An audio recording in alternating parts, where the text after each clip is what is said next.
할렐루야, 새 하루가 밝았습니다. 오늘 이 하루도 주의 말씀과 하나님의 성령의 도우심을 따라 승리하시기를 바랍니다. 그리스도의 사람이라는 것은 결국 희망의 사람이라고 말할 수 있겠습니다. 우리들의 마침은 희망이며 또 우리들의 최종 결론도 절대 희망이어야 옳습니다. 하나님이 그러하시기 때문입니다. 우리가 살면서 때로 근심하고 때로 고뇌도 하고 때로 오늘 우리가 분노할 수 있을지라도 결국 우리들의 결론은 희망이어야 합니다. 하나님의 나라를 믿고 그의 나라를 확신하는 성도님들의 삶 속에 언제나 희망으로 결론되어지고 희망으로 승리의 계가를 부르시는 오늘 이 하루가 되어지기를 주의 이름으로 축원합니다. 오늘의 말씀은 신명기 30장 1절에서 10절의 말씀입니다. 함께 묵상합니다.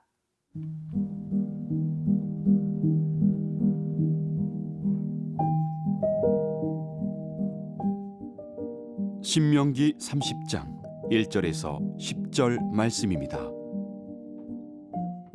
내가 네게 진술한 모든 복과 저주가 네게 임함으로 네가 네 하나님 여호와로부터 쫓겨간 모든 나라 가운데서 이 일이 마음에서 기억이 나거든 너와 네 자손이 네 하나님 여호와께로 돌아와 내가 오늘 네게 명령한 것을 온전히 따라 마음을 다하고 뜻을 다하여 여호와의 말씀을 청종하면 내 하나님 여호와께서 마음을 돌이키시고 너를 긍휼히 여기사 포로에서 돌아오게 하시되 내 하나님 여호와께서 흩으신 그 모든 백성 중에서 너를 모으시리니 내 쫓겨간 자들이 하늘가에 있을지라도 내 하나님 여호와께서 거기서 너를 모으실 것이며 거기서부터 너를 이끄실 것이라.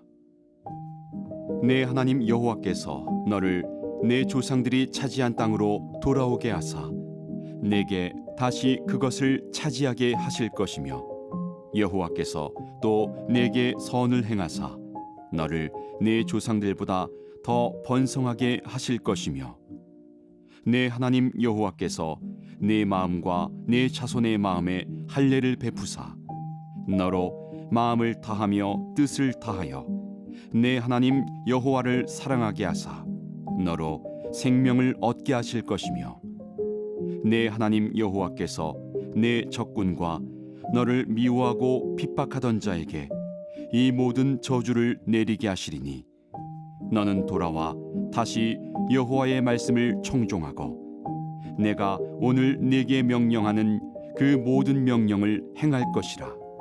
내가 내 하나님 여호와의 말씀을 청종하여 이 율법책에 기록된 그의 명령과 규례를 지키고 내 마음을 다하며 뜻을 다하여 여호와 내 하나님께 돌아오면 내 하나님 여호와께서 내 손으로 하는 모든 일과 내 몸의 소생과 내 가축의 새끼와 내 토지 소산을 많게 하시고 내게 복을 주시되 곧 여호와께서 내 조상들을 기뻐하신 것과 같이 너를 다시 기뻐하사 내게 복을 주시리라.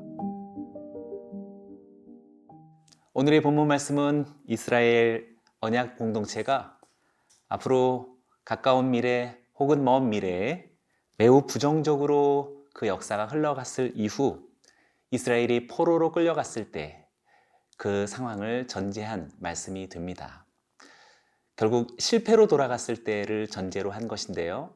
그럼에도 불구하고 오늘 본문 말씀은 하나님의 희망이 들려오고 있습니다. 앞선 단락 29장 22절에서 28절까지의 내용을 잘 숙지해 본다면 지금 오늘 본문 말씀은 그 필연적인 결과일 텐데 그 필연적인 결과로 그치지 않고 우리들에게 하나님의 다시금 기회가 들려오고 있다는 사실입니다. 1절을 다시 읽어봅니다. 내가 내게 진술한 모든 복과 저주가 내게 임함으로 내가 내 하나님 여호와로부터 쫓겨난 모든 나라 가운데서 이 일이 마음에서 기억이 나거든. 언약적인 복과 저주가 선포되었음에도 불구하고 이스라엘 백성이 하나님께 불순종함으로 인해서 벌써 먼 나라에 포로로 끌려간 비참한 상황, 또 그러한 현실이 베풀어지게 된 것이지요. 그런데 그러한 상황 속에서 하나님은 어떻게 해야 될 것인지를 말씀해 주고 있습니다. 만약 이 일이 마음에서 기억이 나거든 이라는 말로서 오늘 이스라엘 공동체에 또다시 주시는 하나님의 기회가 됩니다. 여기서 마음에서 기억이 나다라고 하는 이 단어는 곰곰이 생각해서 기억해내는 자세를 묘사해 주고 있습니다. 곧 마음에서 돌이키는 회개의 태도를 가지는 것을 말하고 있는 것이지요.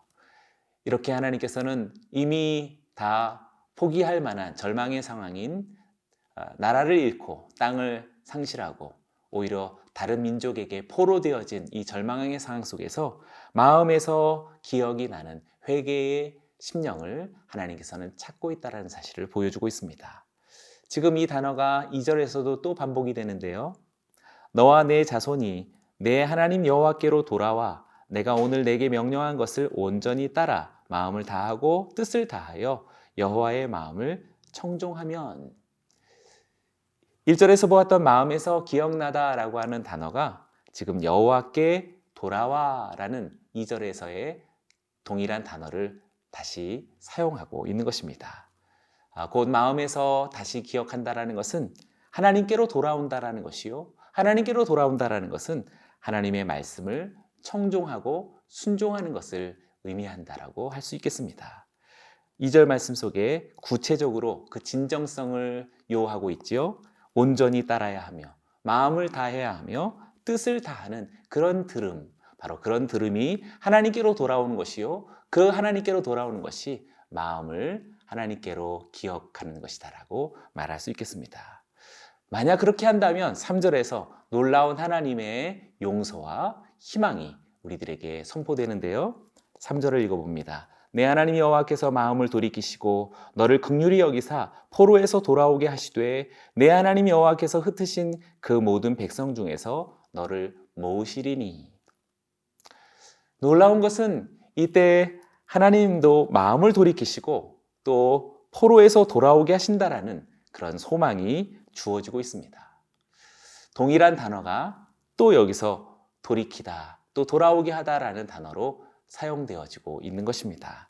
정리해 보면 지금 3절에서 하나님은 그 마음에서 이스라엘에게로 돌이키실 것이요, 또 이스라엘을 포로에서 돌아오게 하실 것이다 라는 동일한 단어가 4번이나 계속 반복되어지고 있다라는 사실입니다. 포로로 끌려간 절망적인 상황 속에서도 하나님의 긍휼은 멈추지 않았고 종결되지 않았습니다. 그래서 이스라엘은 돌아올 수 있는 기회가 이렇게 희망으로 생생하게 남아있음을 마치 하나님께서 우리들에게 그림 언어를 보여주듯 보여준 것이라고 할 수 있겠습니다. 이스라엘이 돌아오기로 마음을 결정한다면 하나님도 돌아올 것이요, 이스라엘이 하나님께로 돌이킨다면 하나님은 이스라엘을 돌아오게 하실 것이다라는, 마치 이스라엘이 화답하고 또 하나님이 응답하시는 그런 모습을 우리들에게 보여주고 있습니다. 그렇게 될 때 4절과 5절에서 너를 모으고 너를 이끄시고 너를 돌아오게 하고 그 땅을 차지하게 하고 또 조상들보다 더 번성하게 할 것이다라는 수많은 하나님의 희망의 노래가 이렇게 들려오고 있습니다. 사랑하는 여러분, 우리가 하나님의 자녀가 되었고 예수를 따르는 주의 제자들이 되었다면 우리들의 결국도 이렇게 희망을 노래해야 할 것입니다. 그런 성도님들의 삶이 되시기를 주의 이름으로 축원합니다.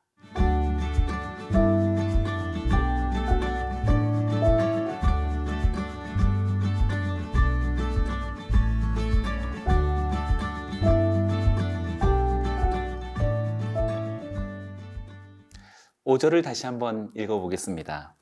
내 하나님 여호와께서 너를 내 조상들이 차지한 땅으로 돌아오게 하사 내게 다시 그것을 차지하게 하실 것이며 여호와께서 또 내게 선을 행하사 너를 내 조상들보다 더 번성하게 하실 것이며.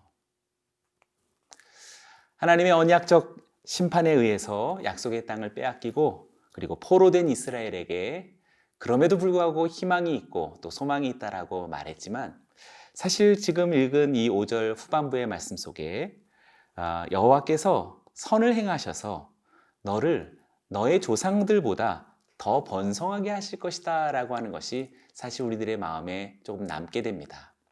사실 이들은 이미 범죄했고 이미 실패했고 벌써 포로되어진 절망의 상황 속에 있는 이들이었지만 하나님께서 희망을 주신다면 어느 정도 희망을 주셔야지 이전 조상들보다도 더 번성케 할 것이다라는 파격적 희망이다라는 것에 의아함이 있다라는 사실입니다.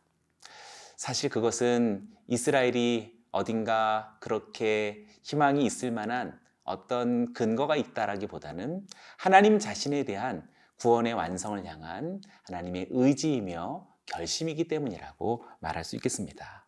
그래서 6절을 읽어보시죠.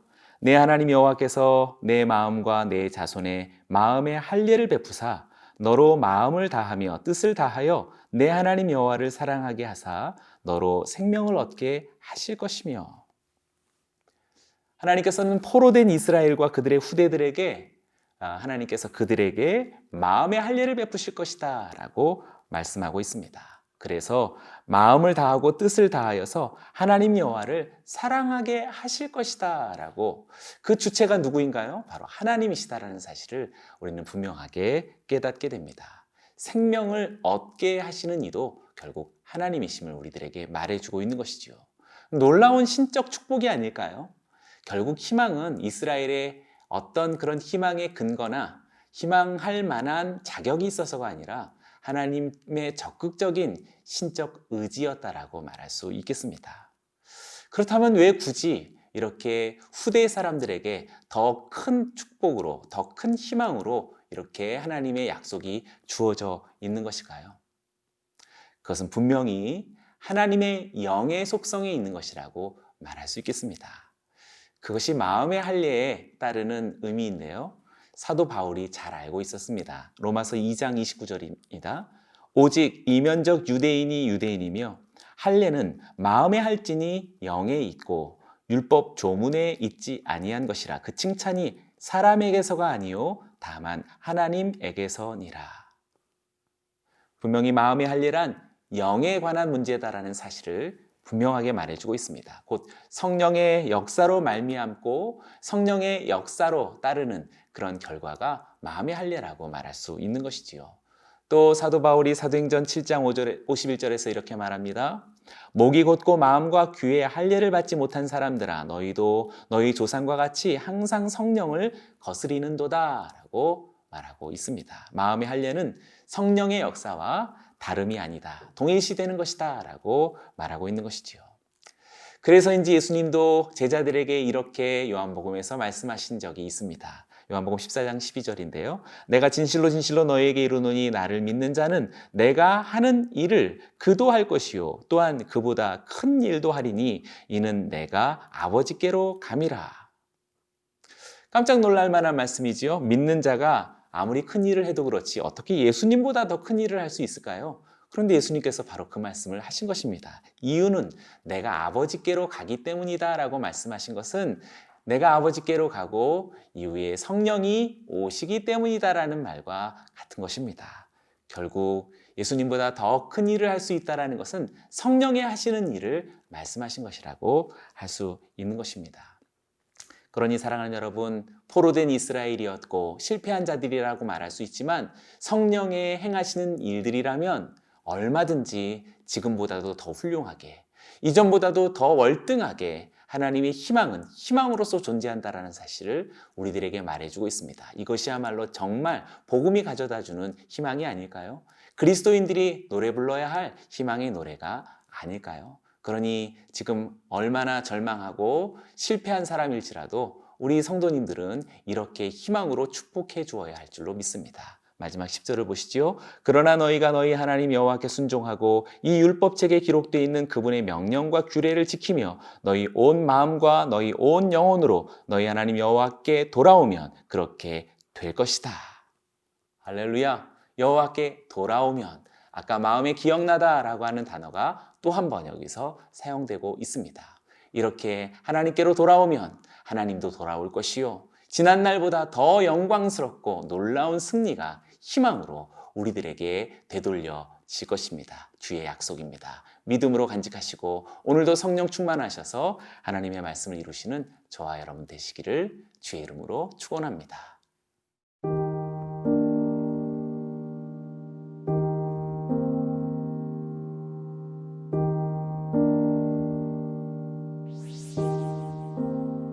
살아계신 하나님 아버지, 지금 실수의 자리 또는 낭만과 실패의 자리에 머물러 있는 성도들이 있다면 지금도 들려오시는 하나님의 말씀을 귀 기울여 하나님께로 그 마음을 돌이키고 주의 말씀에게로 다시 삶을 돌이켜서 다시 돌아오시는 하나님을 영접하게 하시고 다시 우리로 하나님의 놀라운 약속과 희망을 차지하게 하시는 하나님의 놀라운 권능을 만나게 하여 주옵소서.